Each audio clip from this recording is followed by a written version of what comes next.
আসসালামু আলাইকুম ওয়া রাহমাতুল্লাহি ওয়া বারাকাতুহু। আশা করি আপনারা সকলে ভালো আছেন। বন্ধুরা, আজকের এই ভিডিওতে আমরা বলবো যে হযরত ফাতেমা রাদিয়াল্লাহু তাআলা আনহু এর জন্য জান্নাত থেকে পোশাক আসা এবং তার একজন ইহুদি বান্ধবীর বিয়েতে যেভাবে জান্নাতি পোশাক পরে গিয়েছিলেন সেই সম্পর্কে একটি বিস্ময়কর সত্য ঘটনা, যা শুনে আপনার মন ছুঁয়ে যাবে ইনশাআল্লাহ। তাই ভিডিওটি একেবারে শেষ পর্যন্ত দেখবেন। বিশ্বনবী হযরত মুহাম্মদ সাল্লাল্লাহু আলাইহি সাল্লামের মেয়ে হযরত হাসান হুসাইনের মা যখন ছোট ছিলেন তখন সেই বয়সে একজন ইহুদি মেয়ের সাথে বন্ধুত্ব হয়। বন্ধুত্ব হওয়ার পর প্রায় 12 বছর পার হয়ে যায়। তারপর একদিন সেই ইহুদি মেয়েটির বাবা তার মেয়েকে বলে যে সে তার জন্য একজন স্বামী নির্বাচন করেছেন। ছেলেটি হলো শিল্পপতির ইহুদির ছেলে। বাবা মেয়েকে জিজ্ঞেস করলেন, মা, তুমি কি এই বিয়েতে রাজি? মেয়েটি বলল, বাবা, এই উত্তরটি আমি কালকে দেব, আজকের রাতে আমাকে সময় দিন, আমি একটু ভেবে দেখি। মেয়েটি তার বাবার কাছে সময় নিয়ে আর কোনো দিকে তাকালো না। হযরত ফাতেমা রাদিয়াল্লাহু তাআলা আনহুর কাছে চলে গেলেন। মেয়েটি ফাতেমা রাদিয়াল্লাহু তাআলা আনহুর কাছে এসে বলল, হে বোন, তোমার সাথে আমার দীর্ঘ 12 বছরের সম্পর্ক, তুমি কখনো আমাকে ভুল পরামর্শ দাওনি। বাবা একজন ছেলের সাথে আমার বিয়ে ঠিক করে ফেলেছে এবং তিনি আমাকে তার সাথে বিয়ে দিতে চান। এখন তুমি আমাকে বলো যে আমি সেই বিয়েতে রাজি হব কিনা। ফাতেমা রাদিয়াল্লাহু তাআলা আনহু বললেন, তোমার বাবা যেহেতু বিয়ে ঠিক করেছেন সেহেতু তুমি বিয়েতে রাজি হয়ে যাও। তখন মেয়েটি ফাতেমা রাদিয়াল্লাহু তাআলা আনহুকে বললেন যে, হে বোন, আমি একটি শর্তে এই বিয়েতে রাজি হতে পারি, যদি তুমি আমার বিয়েতে উপস্থিত থাকো। তুমি জানো আমি তোমাকে কতটা ভালোবাসি। তখন ফাতেমা রাদিয়াল্লাহু তাআলা আনহু বললেন, তোমরা ইহুদি এবং আমরা মুসলমান, আর তুমি জানো ইহুদিরা মুসলমানদের খুব একটা সহ্য করতে পারে না, সুতরাং এটা কখনো সম্ভব না। আমি যদি তোমার বিয়েতে উপস্থিত থাকি তাহলে মুসলিমরা আমার বাবাকে নিয়ে ঠাট্টা করবে এবং লজ্জিত করবে। এছাড়াও ইহুদি সম্প্রদায়ের মধ্যেও তুমি প্রশ্নের সম্মুখীন হবে। এছাড়াও তোমাকে নিয়ে তোমার ইহুদি বন্ধুরা হাসি ঠাট্টা করবে। তাই আমি বিয়েতে উপস্থিত থাকতে চাইছি না। তখন সেই ইহুদি মেয়েটি বলল, হে ফাতেমা, তুমি যদি আমার বিয়েতে না যাও তাহলে আজকে আমি কথা দিলাম কিয়ামত হয়ে গেলেও পৃথিবীর কোনো ছেলেকে আমি বিয়ে করব না। তাই এক পর্যায়ে ফাতেমা রাদিয়াল্লাহু তাআলা আনহু বললেন, হে বোন, ঠিক আছে, আমি তোমার বিয়েতে যাব, তুমি তোমার বাবাকে জানিয়ে দাও। তখন মেয়েটি দৌড়ে এসে বাবাকে ডাক দিয়ে বলল, বাবা, আমি এই বিয়েতে রাজি, তবে একটা শর্ত আছে। শর্তটা হলো আমার বিয়েতে মুহাম্মাদের মেয়ে ফাতেমা আমার সাথে থাকবে। তখন বাবা তার মেয়েকে বলল, মুহাম্মাদের মেয়ে যদি আমাদের বাড়িতে আসে তাহলে সেটি আমার স্ট্যাটাসের সঙ্গে মিলবে না, কারণ সে হচ্ছে গরিব এবং তার বাবাও গরিব। তারা ঠিকমতো দুবেলা খেতেও পায় না, পরনে সুন্দর জামা কাপড় নেই, তাহলে আমার বাড়িতে কি করে আসবে? তোমার বিয়েতে যারা আসবে তারা সবাই শিল্পপতির ছেলে মেয়ে, তাই সেখানে মুহাম্মাদের মেয়ে ফাতেমাকে দাওয়াত করা যায় না। তখন মেয়েটি বলল, ফাতেমাকে যদি আমার বিয়েতে আসতে বাধা দাও তাহলে জীবনে আপনি আমাকে বিয়ে দিতে পারবেন না। এক পর্যায়ে তার বাবা নিরুপার হয়ে মেয়ের কথায় রাজি হলো। সে বলল, আমি তোমায় অনুমতি দিতে পারি, তবে একটা শর্ত আছে। শর্তটা হলো সেই মুহাম্মাদের মেয়ে আমার বাড়িতে যদি আসতে চায় তাহলে অবশ্যই নতুন জামা কাপড় পরে আসতে হবে। যদি পুরাতন কাপড় পরে চলে আসে তাহলে সে আমার বাড়িতে ঢুকতে পারবে না। তখন সেই মেয়েটি আবার দ্রুত ফাতেমা রাদিয়াল্লাহু তাআলা আনহুর কাছে চলে যায়। সেখানে গিয়ে কেঁদে কেঁদে বলে, ফাতেমা, তুমি আমার বিয়েতে যাও। তা আমার বাবা চান না। আমার বাবা একটি শর্তে রাজি হয়েছেন। শর্তটা হলো তুমি যদি আমার বিয়েতে যাও তবে অবশ্যই একটি নতুন জামা পরে যেতে হবে। হে বোন, এখন বলল তুমি আমার বিয়েতে যাবে কিনা? এই কথা শুনে ফাতেমা রাদিয়াল্লাহু তাআলা আনহা কেঁদে কেঁদে বললেন, হে বোন, আমার জীবনে অনেক দিন কেটে গেছে, আমি আমার জীবনে নতুন জামা কাপড় চোখে দেখিনি। সপ্তাহের পর সপ্তাহ চলে যায়, যার ঘরে চুলার আগুন জ্বলে না সেখানে নতুন জামা কি করে পাবো? তখন সে মেয়েটি ফাতেমা রাদিয়াল্লাহু তাআলা আনহু-এর পা জড়িয়ে ধরে বলল, তুমি যদি একবার নিজের জবান দিয়ে বলো আমি নতুন জামা কাপড় পরে যাব, তাহলে আমার বিশ্বাস যে অবশ্যই তোমার সৃষ্টিকর্তা মহান আল্লাহ তোমার জামা কাপড় ব্যবস্থা করে দিবেন, কারণ আমি তোমাকে জানি তোমার সাথে তোমার রবের অনেক ভালো সম্পর্ক। ফাতেমা রাদিয়াল্লাহু তাআলা আনহু এক পর্যায়ে আবেগী হয়ে বললেন, ইনশাআল্লাহ আমি তোমার বিয়েতে যাব এবং পৃথিবীর সবচেয়ে দামি কাপড় পরিধান করে যাব, ইনশাআল্লাহ। তখন সেই মেয়েটি তার বাবার কাছে গিয়ে বলে, ফাতেমা আমার বিয়েতে আসবে এবং সবচেয়ে দামি কাপড় পরে আসবে। তারপর বিবাহের দিন তারিখ ঠিক হয়ে গেল। তখন ফাতেমা রাদিয়াল্লাহু তাআলা আনহু চিন্তা করলেন, বিবাহের দিন তারিখ কাছাকাছি চলে আসছে, আমি ওয়াদা করেছি আমি নতুন কাপড় পরে যাব, কিন্তু আমার কাছে নতুন জামা কাপড় নেই। এসব কথা চিন্তা করতে করতে হযরত ফাতেমা রাদিয়াল্লাহু তাআলা আনহু জায়নামাজ বিছিয়ে নামাজে দাঁড়িয়ে গেলেন। নামাজের সিজদার মধ্যে তিনি চোখের পানি ছেড়ে দিয়ে বলতে লাগলেন, হে মাবুদ, এই দুনিয়াতে কারো সাথে আমার বন্ধুত্ব ভালোবাসা হয়নি। মাবুদ, অনেক দিন হয়ে গেল তোমার সঙ্গে গোপনে গোপনে সম্পর্ক করেছি। এ সম্পর্কের খবর পৃথিবীর কোনো মানুষ জানে না। মাসের পর মাস চলে গেল, ঘরে খাবার পাচ্ছি না এবং রাতের বেলা খাবার না খেয়ে ঘুমিয়ে পড়ি। হে আল্লাহ, জীবনে তোমার কাছে কোনোদিন নতুন জামা কাপড় চাইনি, আজকে আমি তোমার কাছে একটি নতুন কাপড়ের আবদার করলাম। হে আল্লাহ, তুমি কি আমাকে একটি নতুন কাপড় দান করবে, কিন্তু সেটি আমার জৈবিক ও দৈহিক চাহিদা পূরণের জন্য নয়। আমাকে এমন একটা নতুন কাপড় দান করো যেটি পরে আমি আমার বান্ধবীর বিয়েতে যেতে পারি এবং উক্ত বিয়ে বাড়িতে যত মেয়েরা আছে সকল মেয়েরা যেন আমার কাপড়ের দিকে তাকিয়ে কালেমা পড়ে মুসলমান হয়ে যায়। এভাবে চোখের পানি ছেড়ে দিয়ে ফাতেমা রাদিয়াল্লাহু তাআলা আনহু কান্নাকাটি করছেন। নামাজ শেষ করে যখন তিনি সালাম ফেরালেন, এমন সময় ঘরের কোণে তাকিয়ে তিনি কাপড়ের দুটি প্যাকেট দেখতে পেলেন। তখন তিনি কাপড়ের প্যাকেট দুটি নিয়ে ছুটে পিতা মুহাম্মদ সাল্লাল্লাহু আলাইহি সাল্লামের কাছে চলে গেলেন। বাবাকে জড়িয়ে ধরে কাঁদতে লাগলেন এবং বললেন, বাবা, আমি কখনো আল্লাহ তাআলার কাছে জামা কাপড় আবদার করিনি। আজকে মহান আল্লাহ তাআলার নিকট একটি নতুন কাপড়ের আবদার করে তার দোয়া শেষ সালাম ফিরিয়ে দেখি ঘরের কোণে প্যাকেট পড়ে আছে। আমি জানি না সেই কাপড় দুটো কে দিয়েছে। আপনি খোঁজ নিয়ে দেখেন কোথা থেকে এসেছে। এই কথা শুনে হযরত মুহাম্মদ সাল্লাল্লাহু আলাইহি সাল্লাম কাপড়ের প্যাকেট দুটি হাতে নিলেন এবং খোলার সাথে সাথে তিনি জান্নাতের ঘ্রাণ পেলেন, যেমনটা তিনি মেরাজের রাতে পেয়েছিলেন। সুবহানাল্লাহ। তখন বিশ্বনবী সাল্লাল্লাহু আলাইহি সাল্লাম ফাতেমা রাদিয়াল্লাহু তাআলা আনহুকে জড়িয়ে ধরে কপালে চুমু দিয়ে বললেন, এ কাপড় তুমি কোথায় পেয়েছো? এটা তো দুনিয়ার কোনো কাপড় নয়।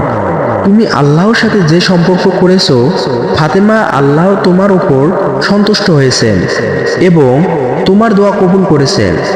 আল্লাহ তাআলার নিকট একটি কাপড়ের আবদার করার কারণে মহান রাব্বুল আলামিন তোমার দোয়া কবুল করে জান্নাতুল ফেরদৌস থেকে তোমার কাপড়ের ব্যবস্থা করে দিয়েছেন। সুবহানাল্লাহ। তারপর রাসূল সাল্লাল্লাহু আলাইহি সাল্লাম বললেন, তুমি এই কাপড় পরে ইহুদির মেয়ের বিয়েতে যাবে, কিন্তু শর্ত হলো অবশ্যই তুমি পর্দার সাথে সেখানে যাবে। হযরত ফাতেমা রাদিয়াল্লাহু তাআলা আনহু যখন সে জান্নাতি কাপড় পরিধান করেন, তখন তার সৌন্দর্য আরও বেড়ে গেল। সে কাপড় পরে ফাতেমা রাদিয়াল্লাহু তাআলা আনহু যখন বিয়ে বাড়িতে প্রবেশ করলেন, ফাতিমা যেন জান্নাতি আলোকিত হয়ে গেল। মহিলারা তখন নববধূর থেকে চোখ ফিরিয়ে অবাক হয়ে ফাতেমা রাদিয়াল্লাহু তাআলা আনহুর দিকে তাকিয়ে রইল। সবাই বলতে লাগলো, হে ফাতেমা, তুমি তো অনেক গরিব, তাহলে এই কাপড় তুমি কোথায় পেলে? আমরা তো জীবনেও দেখিনি। তখন ফাতেমা রাদিয়াল্লাহু তাআলা আনহু বললেন, এটি যে বাজার থেকে কিনেছি সেই বাজারের দোকান আপনারা চিনবেন না, এমনকি যে রাস্তা দিয়ে সে বাজারে গিয়েছি তোমরা সেই রাস্তাও চিনবে না। তখন সেই মহিলারা বলল, ফাতেমা, তুমি সেই ঠিকানা বলতে দেরি, কিন্তু আমাদের চিনতে দেরি হবে না, সুতরাং তুমি শুধু একবার বলো। তখন ফাতেমা রাদিয়াল্লাহু তাআলা আনহু বললেন, বোনেরা আমার, আমি যে বাজার থেকে এবং যে দোকান থেকে কাপড়টা ক্রয় করেছি সে বাজারে কোনো সাধারণ রাস্তা দিয়ে যাওয়া যায় না।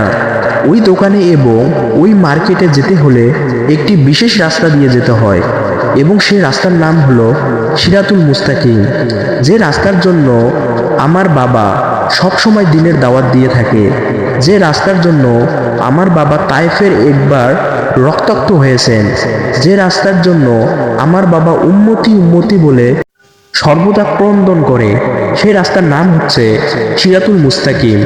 তোমরা যদি সিরাতুল মুস্তাকিমের রাস্তা দিয়ে চলতে থাকো তাহলে কিছুটা সামনে একটি বাজার পাবে। সে মার্কেট বা বাজারের নাম হলো জান্নাত। আর জান্নাত নামক বাজারে যদি প্রবেশ করতে পারো তাহলে সে দোকানটি পেয়ে যাবে। সে দোকানের মালিক আমাকে এই পোশাকটি উপহার দিয়েছেন। সে দোকানটির নাম হচ্ছে জান্নাতুল ফেরদৌস। তখন মহিলারা ফাতেমা রাদিয়াল্লাহু তাআলা আনহু এর কথা শুনে বললেন, ফাতেমা, আমরা সেই রাস্তায় যাব, তুমি আমাদের বলে দাও কি করে যেতে হবে। ঐতিহাসিকদের মতে উপস্থিত অধিকাংশ মহিলারাই ফাতেমা রাদিয়াল্লাহু তাআলা আনহুর গায়ে শোভাবর্ধনকারী পোশাকটি দেখে এতটা আবেগপ্রবণ হয়ে পড়েছিলেন যে নারীরা তা পাওয়ার জন্য মনে হচ্ছিল যেন জীবনও দিতে পারেন। তখন ফাতেমা রাদিয়াল্লাহু তাআলা আনহু বললেন, সেই রাস্তা দিয়ে যদি বাজারে যেতে হয় তাহলে তোমাদেরকে আমার সাথে সাথে একটি বাক্য উচ্চারণ করতে হবে। তখন সেই নারীরা বলল, আমরা উচ্চারণ করব, তুমি বলো। তখন ফাতেমা রাদিয়াল্লাহু তাআলা আনহু শাহাদাত বাক্য উচ্চারণ করে বললেন, লা ইলাহা ইল্লাল্লাহু মুহাম্মাদুর রাসূলুল্লাহ সাল্লাল্লাহু আলাইহি সাল্লাম। ওই মহিলারা সাথে সাথে ওই বাক্য পড়ে মুসলিম ধর্ম গ্রহণ করলো। আল্লাহ তাআলা বললেন, হে আমার বান্দাগণ, যদি আমাকে মনে প্রাণে বিশ্বাস করো, দুনিয়ার জমিনে তোমাদের চাইতে দেরি হবে কিন্তু আমার দিতে দেরি হবে না। মহান রাব্বুল আলামিন আমাদেরকে আল্লাহর ওপর তাওয়াক্কুল করার তৌফিক দান করুন, আমিন। আসসালামু আলাইকুম ওয়া রাহমাতুল্লাহি ওয়া বারাকাতুহু। আশা করি আপনারা সকলে ভালো আছেন। বন্ধুরা, আজকে এই ভিডিওতে আমরা হযরত ইব্রাহিম আলাইহিস সালাম আল্লাহর আদেশে তার প্রিয় পুত্র ইসমাইল আলাইহিস সালামকে কুরবানি করা এবং প্রকৃতপক্ষে কি ঘটেছিল সেদিন সেই সম্পর্কে একটি বিস্ময়কর সত্য ঘটনা আপনাদের সামনে উপস্থাপন করা হলো, যা শুনে আপনার মন ছুঁয়ে যাবে ইনশাআল্লাহ। তাই চলুন আজকের এই ভিডিও শুরু করা যাক। একদা হযরত ইব্রাহিম আলাইহিস সালাম স্বপ্নে দেখলেন যে কে যেন তাকে বলছে, হে আল্লাহর দোস্ত, আপনি আল্লাহর রাস্তায় কুরবানি করুন। নবীর প্রতি স্বপ্নের আদেশ ওহীর সমতুল্য। তাই হযরত ইব্রাহিম আলাইহিস সালাম স্বপ্নে কুরবানির আদেশ পেয়ে অস্থির হয়ে উঠলেন। অনেক চিন্তা ভাবনা করে তিনি দুম্বা ও উট কুরবানি করে দিলেন। দ্বিতীয় রাত্রে তিনি আবারও স্বপ্নে দেখলেন কেউ একজন তাকে বলছেন, হে নবী, আপনি আল্লাহর রাস্তায় কুরবানি করুন। এবারও নবী 200 উট কুরবানি করলেন। অতঃপর তিনি তৃতীয় রাতেও তিনি একই স্বপ্ন দেখলেন। তৃতীয়বারেও তিনি 200 উট কুরবানি করলেন। চতুর্থ রাতেও তিনি আবারও স্বপ্নে দেখলেন যে কে যেন তাকে বলছেন, হে আল্লাহর দোস্ত, আপনি আল্লাহর রাস্তায় আপনার প্রিয় বস্তুকে কোরবানি করুন। এবারে স্বপ্ন দেখে তিনি বুঝতে পারলেন যে প্রিয় বস্তু তার সন্তান হযরত ইসমাইল আলাইহিস সালাম নির্বাসিত মাতার নিকট থাকে। কেননা হযরত ইসমাইল আলাইহিস সালাম জন্মের পর হযরত ইব্রাহিম আলাইহিস সালাম তার স্ত্রী হযরত হাজেরা ও কলিজার টুকরা ছেলেকে আল্লাহ তাআলার নির্দেশে কাবাঘরের নিকটবর্তী সাফা ও মারওয়ার পাহাড়ের পদদেশে নির্জন স্থানে সামান্য খেজুরের এক মশক পানি সহ রেখে এসেছিলেন। তাই নবী তাদের সঙ্গে তেমন সম্পর্ক পর্যন্ত রাখেন না। এই অবস্থায় এত কঠিন কাজ কিভাবে কার্যক্রম করবেন, এ কথা ভেবে অস্থির হয়ে পড়লেন।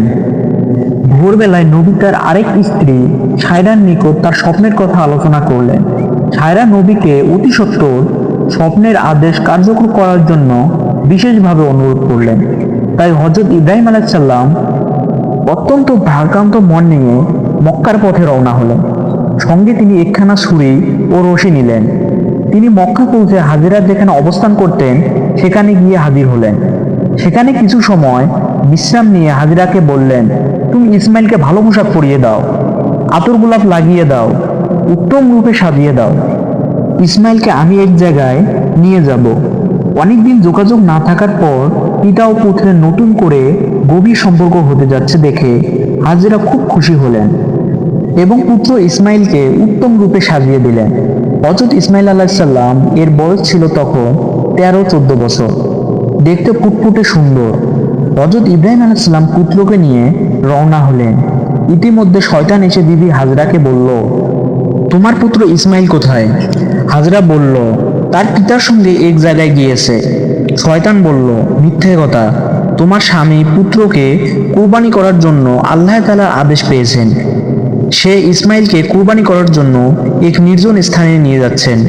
বিবি হাজেরা মানুষ রূপধারী শয়তানকে বললেন, যদি আল্লাহ তাআলা কুরবানির মাধ্যমে ইসমাইলকে কবুল করেন তাহলে আলহামদুলিল্লাহ, এতে আমার উদ্বৃত্ত হওয়ার কোনো কারণ নেই।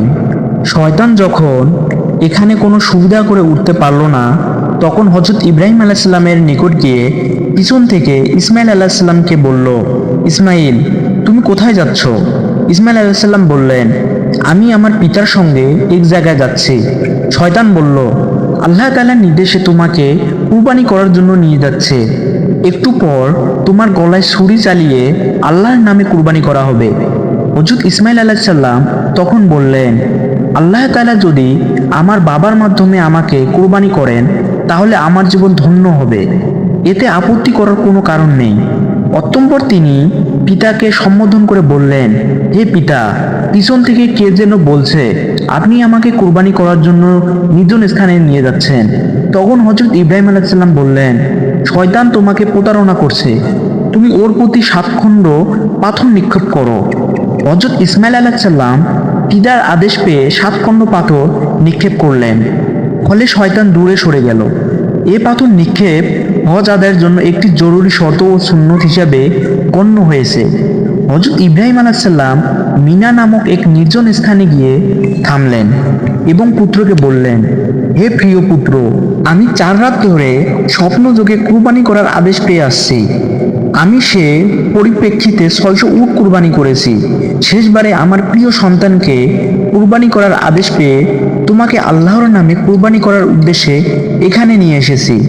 হযরত ইসমাইল আলাইহিসসালাম পিতার মুখে এই কথা শুনে বললেন, আলহামদুলিল্লাহ, আল্লাহ তাআলার এরূপ নির্দেশ আমার জন্য সৌভাগ্যের দ্বার খুলে দিয়েছেন।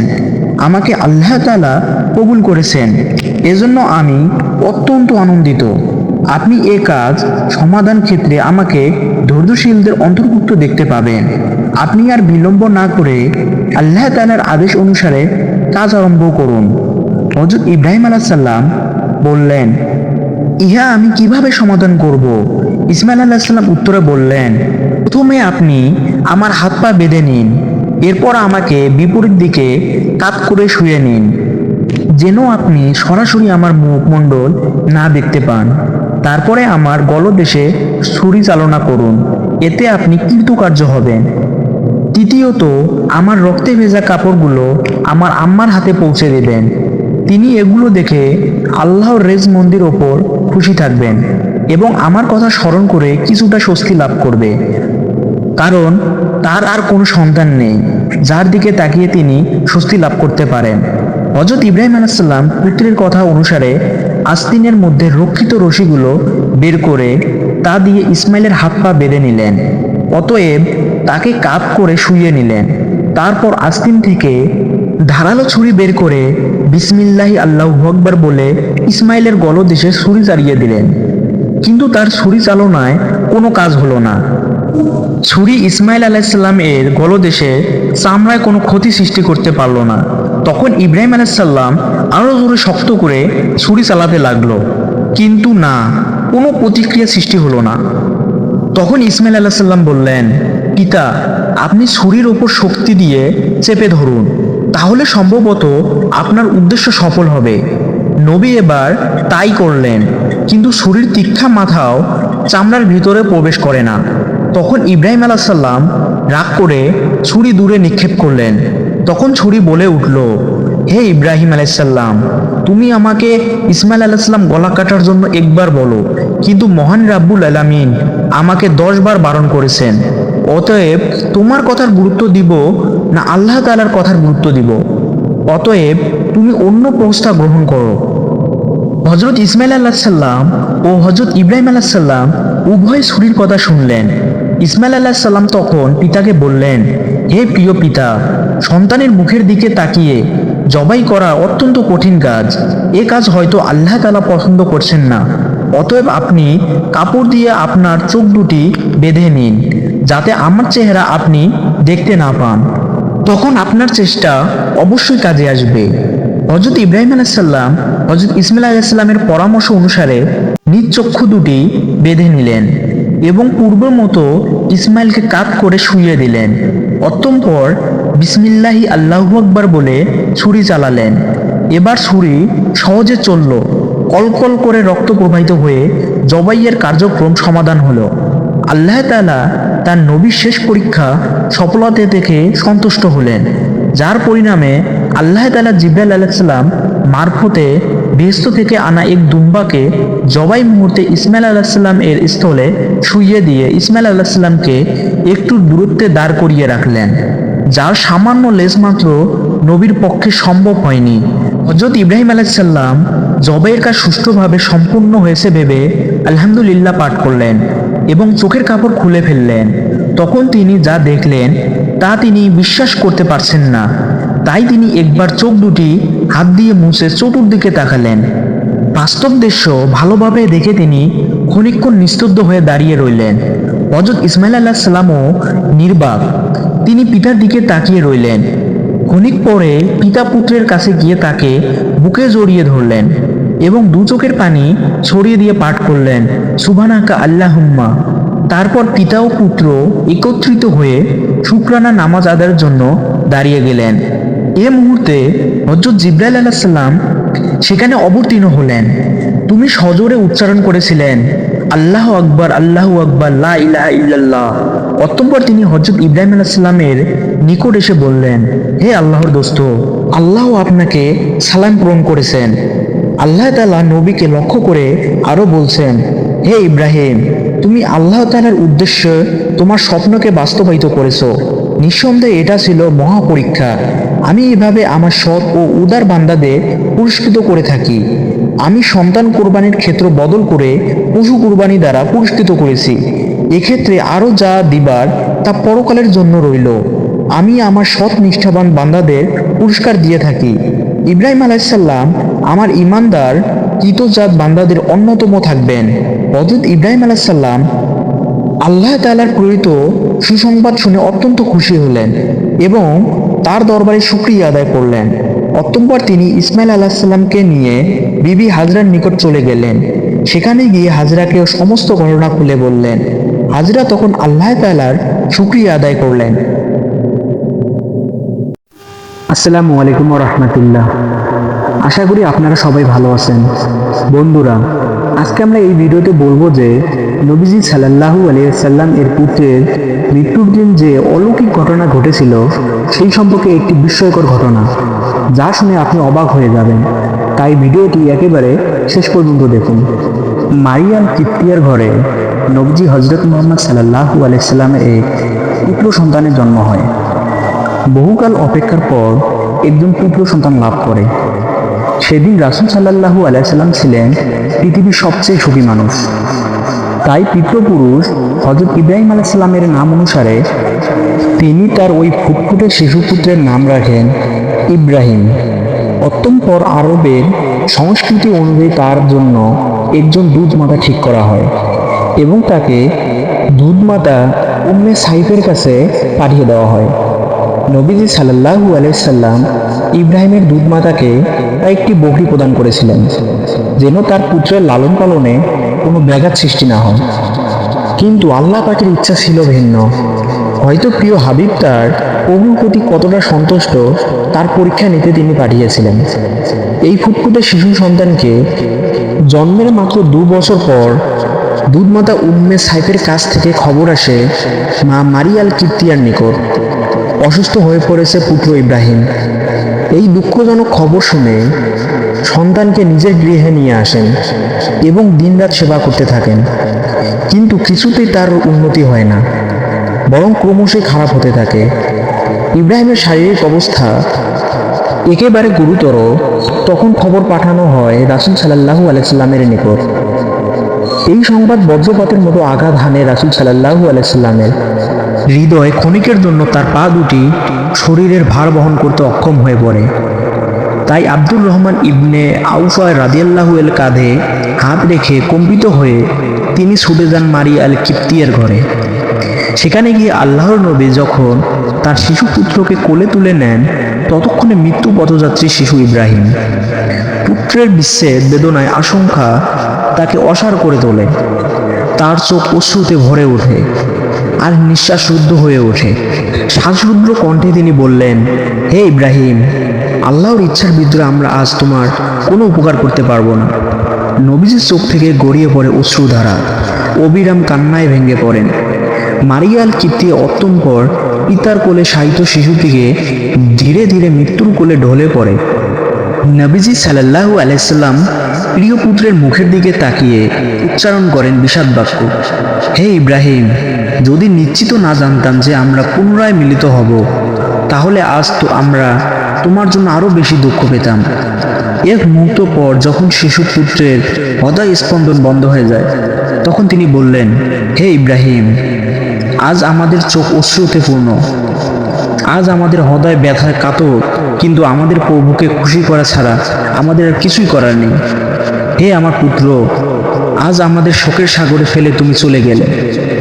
পুত্র ইব্রাহিমের মৃত্যুতে মারিয়া আল কিপ্তিয়ার ঘরে সেদিন মাথম উঠেছিল। লোকেরা দলে দলে ছুটে আসতে থাকে মারিয়ার ঘরের নিকট। আর তখনই ঘটে এক বিস্ময়কর ঘটনা।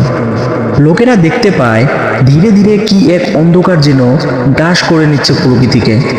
অতঃপর আকাশের দিকে তাকিয়ে তারা দেখে এক অন্ধকার ছায়া গ্রাস করে নিচ্ছে সূর্যকে। লোকেরা চিৎকার করে ওঠে, তারা বলে, নবীজির পুত্র মারা গিয়েছে।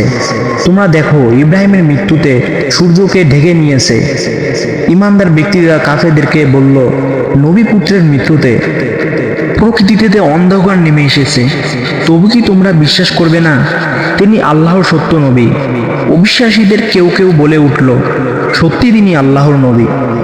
সারা মদিনায় ছড়িয়ে ফেলল এই সংবাদ, নবী পুত্রের মৃত্যুর কারণে সূর্য অন্ধকারে ডুবে গেছে, নিশ্চয়ই তিনি আল্লাহর সত্য নবী। মারিয়া আল কিপ্তিয়ার ঘরে শোকে আচ্ছন্ন। নবীজি সাল্লাল্লাহু আলাইহি সাল্লামের কানে পৌঁছে গেল এই কথা।